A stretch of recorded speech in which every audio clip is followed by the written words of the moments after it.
Last time we spoke was November, and in December you had a health scare that landed you in the hospital.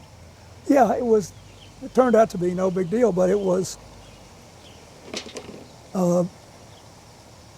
I basically kind of lost my balance, and I knew I was sick, and I went to the hospital and checked in. They said I was severely dehydrated, and I got great care, and I left the next. And Hillary Clinton had a heat stroke, sure.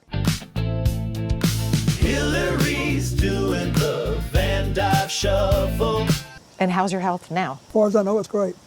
But when you're older, you have to be more careful to stay hydrated. Speaking of aging, there's this book that came out that talks about Joe Biden and the people around him seeing that he had cognitive and physical decline.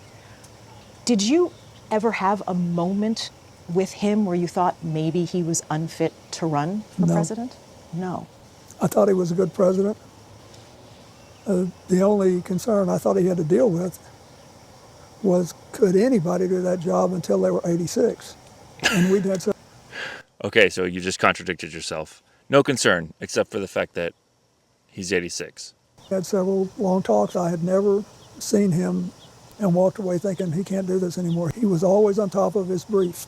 He was always soiling his briefs. He was always on top of his brief. You never saw any cognitive decline? So I didn't know anything about any of this, and I haven't read the book. I saw President Biden not very long ago, and I thought he was in good shape. But the book didn't register with me because I never saw him that way. Why didn't you read the book? I didn't want to, because he's not president anymore, and I think he did a good job, and I think we are facing challenges today without precedent in our history. And some people are trying to use this as a way to blame him for the fact that Trump was reelected. At this point, do you think there are any limits to President Trump's power? Oh, yeah. Who's stopping him? The courts. The courts, including a lot of judges he appointed.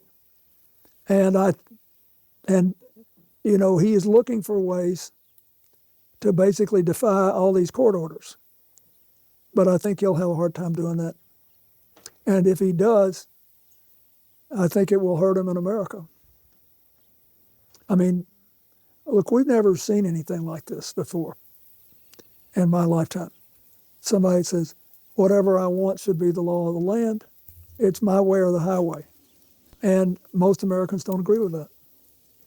And I think, it will help if the Democrats win the governorships at stake in this year and can win the House back next year.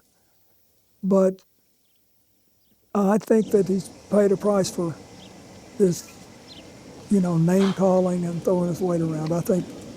What price? Right, exactly. What price? He won re-election.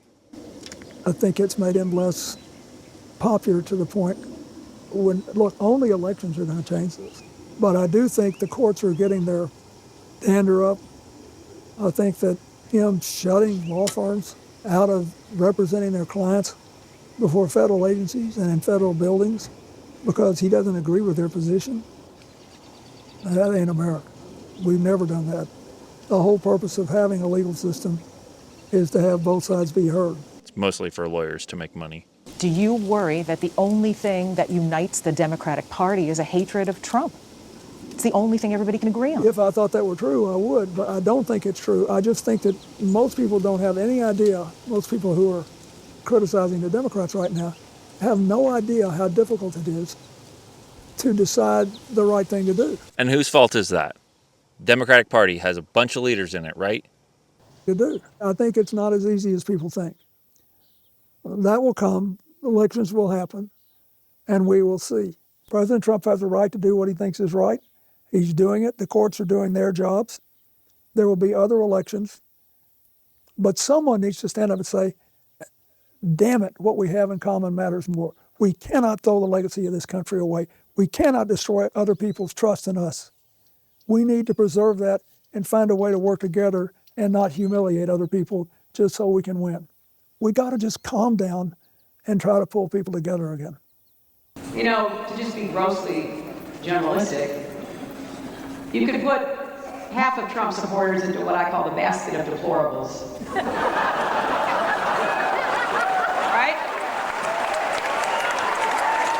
racist, sexist, homophobic, xenophobic, Islamophobic, you name it. And unfortunately, there are people like that. And he has lifted them up. He has given voice to their websites that used to only have 11,000 people, now have 11 million. He tweets and retweets.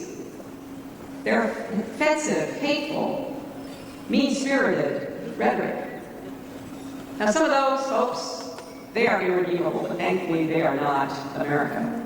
But the other basket... They're not American? 1/4 of the country? My favorite part of this is the ironic Stronger Together slogan at the bottom of the lectern. Don't forget to like the video, and if you haven't subscribed, please do that. If you didn't see the last upload, it is Democrats reacting to Joe Biden's mental decline right here. You can watch that, and here is a sample. How do you feel about the mainstream media being caught for lying about Joe Biden's well-being when he was running for president? I didn't know anything about that. I live under a rock. Do you trust mainstream media? No, definitely not. I based it on vibes. I knew I was going to love her. What do you think it says about the Democratic Party with them being caught about lying for Joe Biden? I mean, I think politicians lie in general, so